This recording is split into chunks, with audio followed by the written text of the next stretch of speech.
একবার এক মহিলা, বৃদ্ধ মহিলা আল্লাহ রসুলের সামনে আসছে, একটা মরা সাপ নিয়ে আসছে। কি সাপ ভাই, কথা বলেন? মরা সাপ নিয়ে আসছে। আইনা রসুলের সামনে আইনা কইতেছে যে আপনি তো নবী নিজেকে দাবি করেন, যদি পারেন এই মৃত সাপটা যদি আপনাকে সাক্ষী দেয় তাহলে আমি মানে নিব আপনি নবী।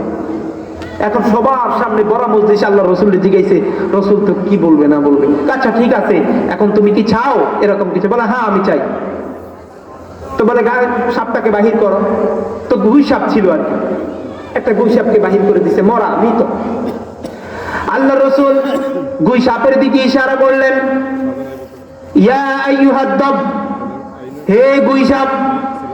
হাত দিয়ে ইশারা করার সাথে সাথে গুই সাপ উচ্চারণ করতে লাগলেন, লাব্বাইক ইয়া সাইদাক ইয়া রাসূলুল্লাহ ইয়া হাবিবাল্লাহ।